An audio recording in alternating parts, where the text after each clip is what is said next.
별세 신학을 말씀하신 이중표 목사님께서 설교에 대해서 이렇게 말했습니다. 설교는 지식을 전달하는 것이 아니라 생명을 나누는 것이라고 말씀했습니다.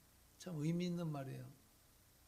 설교와 강의가 다른 점이 뭡니까? 강의는 지식을 전달해 주는 거예요. 설교는 생명을 나누는 거예요. 이분은 가난했던 시절을 연상하면서 옛날에 가난할 때 보릿고개를 넘기신 분이 여기서 계신지 모르겠지만 어린 시절을 보낸 분은 있을 거예요. 보릿고개 때는 너무나도 먹을 게 없어서 나무 뿌리, 나무 가지인가요? 그 나무의 그 껍질을 벗겨가지고 또는 풀 뿌리를 뽑아가지고 개떡을 만들고 풀을 써서 먹었다고 하지 않습니까? 이분이 말씀을 준비하면서 자신은 그렇게 했다고 합니다. 자신은 지식도 없고 가진 것도 없고 아는 것도 없어서 하나님 앞에 풀뿌리를 뜯어서 하나님의 말씀을 전하는 것처럼 그렇게 하나님의 말씀을 준비했다고 합니다. 저는 오늘 본문 말씀을 준비하면서요, 한 문장을 떼기가 그렇게 어려움을 제가 느꼈어요. 여러분들은 그 설교자의 고뇌를 이해할 줄 모르겠어요. 말씀을요 하나님이 주셔야 해요. 어떤 분은 그러더라고요. 강단에 딱 올라와서 오늘 하나님이 주신 말씀이 없습니다. 이상 마치고 내려가겠습니다. 이런 분도 있다는 거예요. 여러분 그럴 수 없잖아요. 정말 간절한 마음으로 하나님 앞에 매에 달리는 거예요. 하나님 말씀을 달라고. 위대한 설교가 찰스 스펄전이 설교를 준비하면서 설교의 준비를 이렇게 말했습니다. 마음의 산고다. 마음의 산고가 뭐예요? 마음에서 애를 잉태하듯이 애를 출산하듯이 그 산고를 겪어야 설교가 이루어진다라고 말을 했습니다. 어찌 보면 설교자는 임산부보다 더 막막할 때가 있어요. 아니 아이는 잉태됐으니까 낳으면 되지만 설교의 말씀은 잉태되지도 않은 느낌을 가지고 하나님 앞에 매달릴 때 그 고충은 말로 할 수 없다는 거예요. 말씀. 그러나 저는 한 가지 믿는 것이 있습니다. 말 못하는 나귀를 통해서도 하나님의 말씀을 전달하신 하나님. 오늘 하나님의 말씀에 갈급해서 하나님의 전에 나와서 풀뿌리를 먹는 심정으로 애타게 하나님을 기다리는 성도들이 있기에 하나님께서 이 부족한 저를 통해서도 오늘 하나님의 말씀이 필요한 자들에게 하나님께서 공급해 주실 것이라는 믿음. 그래서 저는 믿습니다. 하나님의 은혜를 부어주실 것을 믿습니다. 여러분들도 잘 아시겠지만 요즘 세계적으로 위기감을 느낀다고 해요. 왜냐하면 여러분 지금 인공지능이 어디까지 발전한 거 아시죠? 이제 인간을 대체해서 조선업에 여러분 근무하는 사람들 보면 제일 어려운 게 뭐냐면요. 그 배 안에 있는 그 안쪽에 들어가는 그 부위를 다 철로 돼 있잖아요. 배는. 거기를 땜질하는 거예요. 전기 용접하는 거 있잖아요. 그것은 보통 사람들이 들어가면요. 산소의 호흡이 어렵잖아요. 그 밀폐된 공간에서 여러분 전기 용접을 한다고 생각해봐요. 너무 힘든 거래요. 너무 힘든. 근데 요새는요. 로봇가 들어가서 땜질을 하는데 1mm도 안 틀리게 아주 정확히 다 잘한다는 거예요. 그 정도로 발전. 그래서 대기업의 목표가 그거라지 않습니까? 일하는 직원의 반을 해고하는 거. 일하는 직원의 반을 인공지능 로봇으로 바꾸는 것이 목표라는 거예요.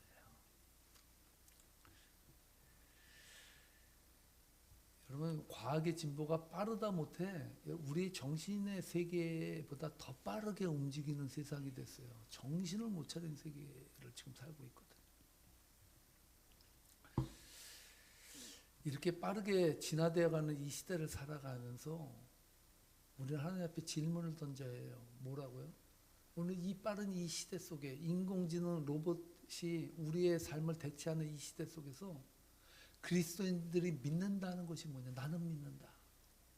뭘 믿는다? 과학이 어떻게 보면 우리의 이성, 우리의 생각보다 더 능가해서 우리의 모든 것을 다 채워주는데 뭐를 믿고 살아?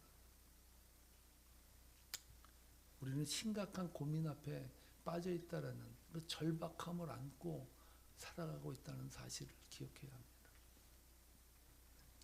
기독교 역사 가운데요, 성경의 말씀을 이성의 눈으로 보자는 사조가 휘몰아친 시대가 있었습니다. 계몽주의의 영향으로 말미암아 모든 사람들이 이성의 빛을 통해서 세상의 현상을 발견하고 세상을 알아가는 거예요. 그래서 그 시대에 가장 발달한 것이 과학이에요. 이성을 통해서 창조의 질서를 해석해내고 창조해내고 그렇게 살아갔던 시대가 있습니다. 참 그럴듯한 제안 같죠. 하지만 결과는 어떠했는지 아십니까? 인간의 이성이 세상을 지배하고 세상을 이끌어간 결과가 무엇이냐? 1917년 러시아 혁명이 일어났을 때 공산주의 무신론자 세력들이 교회를 파괴하고 수많은 사람들을 학살하는 참상이 일어났습니다. 정말로 공산화된 모든 사람들이 평등하다는 그 공산화의 그 기치 아래서 기독교가 말살하다시피 여러분 핍박을 받은 때가 있었어요. 그때 그 참상을 목격한 노인들이 이렇게 말을 했다고 해요. 사람들이 하나님을 잊어버렸어. 그래서 이 모든 일들이 일어난 거야. 이렇게 말했대요. 솔제니친이 어릴 때 이 말을 들었대요. 하나님을 잃어버렸어? 이 세상이 이렇게 참혹한 학살과 잔악하게 인간이 이렇게 변해간 그 본질 안에 하나님을 잃어버렸기 때문이라고 이 생각을 가졌다고 해요. 그런 후에 이 솔제니친이요 50년간 그 수많은 파괴와 그 참상을 목격하면서 소련의 강제 수용소를 견디고 세계 역사를 연구하면서 고난의 바퀴를 걸으면서 그가 태블턴 상을 받을 때 많은 대중 앞에서 이렇게 말했다고 합니다. 만약 오늘날 우리를 집어삼킨 이 파멸적인 혁명으로 인해 6천만 명의 동포를 잃게 된 원인이 무엇이냐고 누군가 묻는다면 나는 이보다 더 정확한 답변을 내놓을 수 없습니다. 그것은 바로 사람들이 하나님을 잊어버렸기 때문입니다. 라고 말했다는 거예요.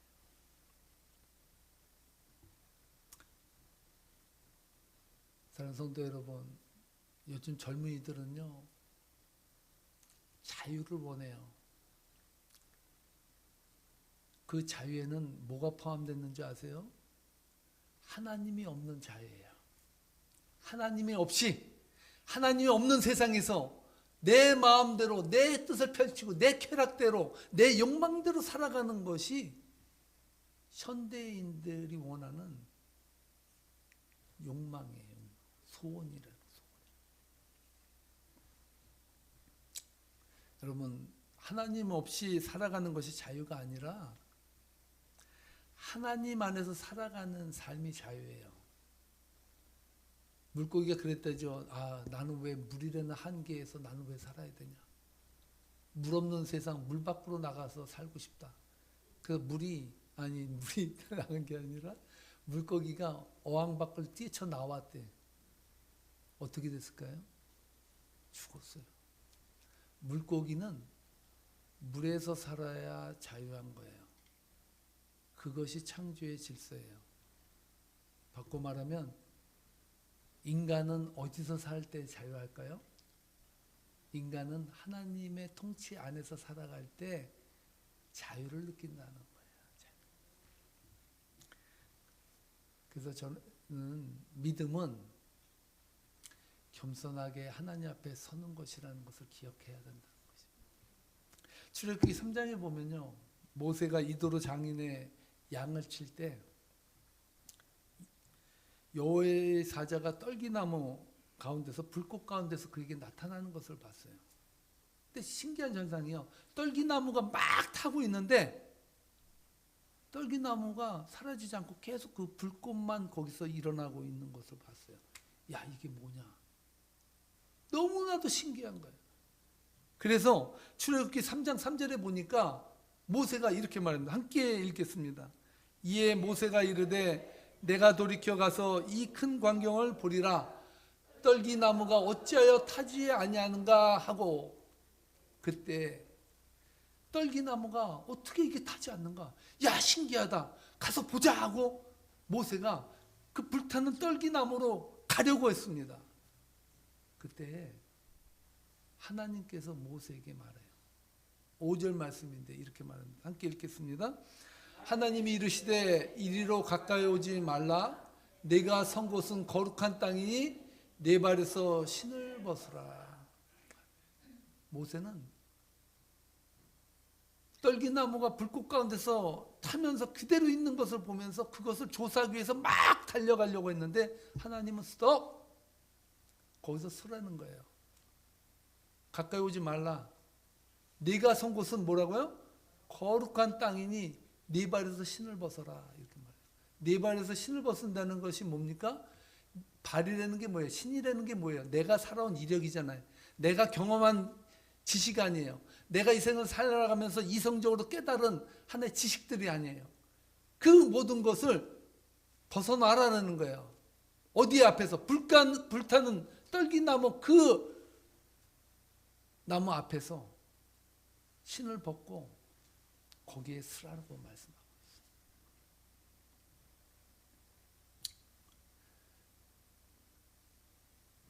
하나님은요, 조사의 대상이 아니라 경배의 대상이라는 거예요. 오늘날 우리 이 시대에 현대인들이 잊어먹는 게 뭔지 아십니까? 하나님을 이성으로 조사하고 이리저리 헤쳐보고 그래서 하나님이 진짜 살아계신지 아닌지를 알려고 해요. 하나님은 한 번도 우리들에게 그렇게 나타나신 적이 없다는 거예요. 하나님은 우리가 경배할 때, 우리가 하나님을 전적으로 신뢰할 때, 그때 하나님은 우리들에게 보여주신다. 그 믿음의 법칙이 있어요. 믿음의 법칙은 보면 믿는다가 아니에요. 믿음은 믿으면 보리라는 거예요. 예수님께서 말씀하셨듯이 너희가 믿으면 보리라. 이것이 믿음이라는 거예요. 오늘 본문을 한번 보십시오. 참 오늘 본문을 보면 정말로 여러분들 이성으로 생각할 때 이게 있는 일이에요? 참 전하는 저도 세상 사람이 볼 때 이상하고요. 듣고 은혜 받는 여러분도 이상한 거야. 이러한 이 사건들을 우리는 어떻게 과연 받아들여야 될까? 하나님이 놀라운 기적을 베푸시는 현장을 우리는 보고 있다는 건데요. 외삼촌 라반과 사흘길이 떨어진 곳에 정착하여 일하는 일들에 대해서 오늘은 말씀은 보고해주고 있습니다. 37절, 39절 말씀인데요. 이렇게 말합니다. 함께 읽겠습니다.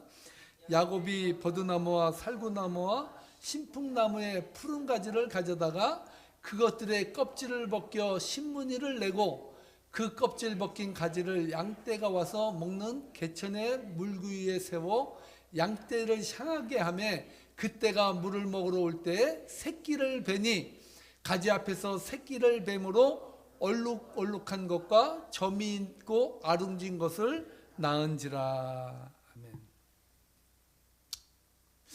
세상에 이런 일이 TV에 나올 법한 일이에요. 야곱이 버드나무, 살구나무, 신풍나무의 가지를 베어다가 그 껍질을 벗기고 신무늬를 내어서 그것을 가지를 구유통 앞에 쭉 세우는 거예요. 그때 양과 염소들이 와서 먹을 때 그 가지를 보는 것들은 다 같이 점 있는 것들, 아롱진 것들을 다 놨다는 거예요. 이해 가십니까? 이게 가능한 일이에요? 더군다나 야곱은요, 건강한 양과 비실비실한 양을 구분해서요. 비실비실한 양은 어차피 튼실하지 않고 가치가 없으니까 그 가지를 또 걷어놔. 왜 그런지 아세요? 아니, 다들 놓고서 여러분 야곱의 양과 염소만 다 놔봐. 라반이 뚜껑 열리지 않겠어요? 그러니까 라반을 위해서 비실비실한 양과 염소에게는 그거를 또 놓지 않아. 진짜 그런지 볼까요? 함께 41절로 42절 말씀 함께 읽어보겠습니다. 튼튼한 양이 새끼 뵐 때에는 야곱이 개천에다가 양떼의 눈앞에 그 가지를 두어 양이 그 가지 곁에서 새끼를 베게 하고, 약한 양이면 그 가지를 두지 아니하니 그렇게 함으로 약한 것은 라반의 것이 되고 튼튼한 것은 야곱의 것이 된지라. 아멘. 놀라운 일이죠.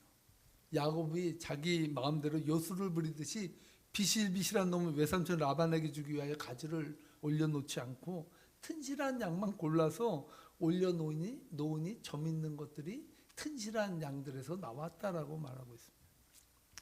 여기서 제가 질문 하나를 드릴게요. 여러분, 어떻게 해서 양과 염소에 점 있는 점박이들이 나오게 되었습니까? 껍질 벗겨진 버드나무, 살구나무, 신풍가지의 가지 때문입니까? 어떻게 보면 야곱이 인간적인 방법을 사용하여 점 있고 얼룩달룩한 양들을 생산해낸 것처럼 보일 수 있어요. 근데 이 성경이 말하고자 하는 것은 그런 신풍나무나 살구나무, 버드나무 가지만 갖다 놓으면 다 그런 점 있는 것이 나와요? 여러분 그렇게 한번 해보겠어요? 야곱이 말하고자 하는 것, 오늘 성경이 말하고자 하는 것은 여러분들의 인생에 신풍나무나 살구나무, 버드나무를 갖다 놓으라는 게 아니에요. 오늘 이 본문의 핵심은 뭡니까? 인간적인 방법일지라도 야곱이 간절한 마음으로 이번에 이 튼실한 것은 그 가지를 벌려놓고 새끼를 뵐 때 점박이가 나오게 하고, 튼실하지 아니한 것은 그냥 라반의 양이 되도록 그 양이 나오게 하고, 이렇게 만들어 놓으신 게 누구겠습니까? 하나님이 야곱의 마음을 들어주셔서 응답해 주셨다는 거죠. 기적의 주체는요, 착각하지 마세요. 야곱이 아니라 하나님이라는 거예요. 많은 사람들이 생각을 해요. 잘 되면 내 탓, 안 되면 조상 탓. 여러분의 사업이 번성하고 인생이 잘 돼봐요. 그래도 내가 살만하고 괜찮으니까 이 정도 되는 거지, 이렇게 생각해요. 안 돼봐요. 하나님이 막으면 어떻게 이렇게 막을 수가 있지, 이렇게 생각해요. 야곱 자신의 의도에 대해서 하나님께서 축복을 허락한 것이죠. 오늘 본문의 핵심은요, 인간의 역사는 인간의 힘으로 막을 수가 없다는 거예요. 하나님의 역사는 인간의 힘으로 막을 수가 없다는 거예요. 어떻게 하나님의 역사를 인간이 막을 수가 있어요? 생각해 보세요. 아무리 외삼촌 라반이 사흘 길이 아니라 30일 떨어뜨려 놔봐요. 그럴지라도 하나님은 역사하신다는 거예요.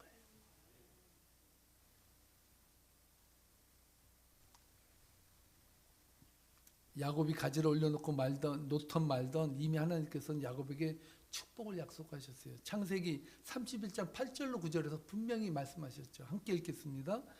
그가 이르기를 점 있는 것이 내 삭시 되리라 하면 온 양떼가 낳은 것이 점 있는 것이요, 또 얼룩무늬 있는 것이 내 삭시 되리라 하면 온 양떼가 낳은 것이 얼룩무늬 있는 것이니 하나님이 이같이 그대들의 아버지의 가축을 빼앗아 내게 주셨느니라. 아멘.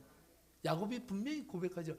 내가 신풍나무 가지들을 쫙 갖다 놓으니까 하나님 거기서 얼룩덜룩한 게 내더라? 이걸 말하려고 한 것이 아니라 야곱은요, 하나님께서 이같이 그대들의 아버지의 가축을 빼앗아서 내게 그렇게 주셨다라고 고백하고 있다는 사실. 우리는 오늘 야곱의 얼룩배기 양들의 출산을 통해서 하나님이 이루시는 기적의 현장을 보고 있다는 것입니다. 하나님이 하신다는 거예요. 하나님이시기 때문에 하신다는 겁니다. 저는 오늘 본문 말씀을 묵상하면서 제 나름대로 믿음에 대해서 이렇게 써봤습니다. 다 함께 읽어볼까요? 믿음은 우리의 일상의 삶에 역사하시는 하나님의 공간을 만들어 놓는 것이다. 여러분의 인생이 피폐하고 힘들고 어려운 게 뭔지 아십니까? 여러분의 생각, 여러분의 한계만을 가지고 살려고 그러기 때문에 그래요. 여러분들의 인생의 그 삶의 공간에 하나님이 이루실, 하나님이 역사하실 그 공간을 마련해 두세요. 그 공간을 마련해 두시면 그 공간을 통해서 하나님이 역사하신다는 거예요. 우리는 늘 인간적인 계산, 인간적인 한계 안에서 씨름하고 살아요. 너무 힘들어. 너무 어려워요. 야곱은 확신했습니다. 하나님이 이 가지를 펼쳐 놓을 때 하나님이 역사하실 공간을 하나님이 만드실 것이라는 것을 확신했어요. 이것이 믿음이라는 거예요. 이것입니다. 내 생각이 아니라 내 관점이 아니라 내 의지가 아니라 하나님이 내 삶 속에서 움직이시고 역사하실 것을 믿는 믿음의 공간을 마련해 두는 것이 오늘 이 시대를 살아가는 현대인들에게 너무나도 절실하다는 거예요. 인공지능이 아니라 인공지능 할아버지가 올지라도 우리는 두려워하지 아니할 것은 세상의 모든 편리와 문화의 문명이 궁극적으로 우리를 행복으로 이끌어가지 못한다는 사실을 알고 있기 때문에 그 공간에 하나님이 없다면 그 삶은 무의미할 수밖에 없고 우울할 수밖에 없고 절망적일 수밖에 없다는 사실을 우리는 기억해야 한다는 것입니다. 기독교의 신앙 고백을 여러분 잘 아시죠? 사도신경은 수요 예배 때마다 저희가 예배 부름에 함께 고백하는 신앙이에요. 사도신경이 중요한 이유는요. 사도신경은 인간이 하나님 앞에 하나님을 나는 어떻게 믿겠다고 하는 고백이 들어간 기도기 때문에 중요한 거예요. 사도신경. 인간이 하나님 앞에 드리는 기도예요. 근데 사도신경의 첫 시작이 어떻게 됩니까? 한번 읽어볼까요? 전능하사 천지를 만드신 하나님 아버지를 내가 믿사오며. 원어적으로 보면요, 믿사오며가 먼저 앞에 가요. 믿는다. 이것이 앞에 쓰는 단어거든요. 그런데 이 단어는요, 원어적으로 보면은 크레도예요. 크레도. 이게 라틴어인데요. 라틴어로 크레도라는 이 단어는요, 마음이라는 코라는 단어하고 플러스 주다라는 의미의 단어가 함께 뭉쳐진 합성어예요. 그래서 이게 사도신경에서 내가 믿는다라고 할 때 그 믿는다는 것은 마음을 준다라는 거거든요. 이것을 다시 해석하면 뭐냐면요, 하나님, 전능하신 하나님 앞에 내 심장을 꺼내어 맡기겠습니다 라는 것이 크레도예요.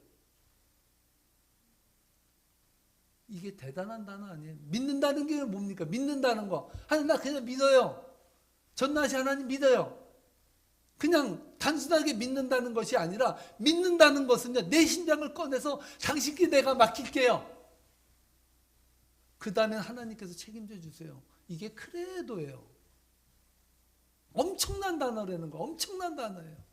인간이 하나님 앞에 할 수 있는 최선의 겸손함으로 기적의 하나님, 오늘도 나의 삶에서 역사하시는 그 하나님 앞에 드릴 수 있는 최상의 경배의 믿음의 고백이 크레도라는 거예요. 크레도.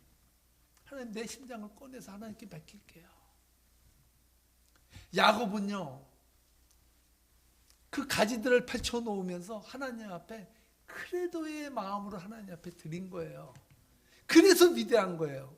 하나님, 내가 비록 신풍나무나 단풍나무 이 모든 나무를 펼쳐놓을지라도 이 나무를 통해서 역사하실 분은 하나님임을 믿고 내가 그대로 하나님 앞에 이것을 맡겨요 라는 마음을 하나님 앞에 드렸다는 거예요. 그때 역사가 일어났다는 거예요. 이성과 논리와 과학이 세상을 이끌어가는 중심축이라고 생각하는 세상 사람들 앞에서 야곱의 고통과 신음을 들으시며 그의 고통에 함께 하시고 역사하셔서 놀라운 기적들을 이루어 가시는 하나님께서 지금도 크레도의 신앙을 가지고 하나님 앞에 고백하는 성도들의 그 기도 소리에 응답하신다는 거예요. 나는 믿는다는 거예요.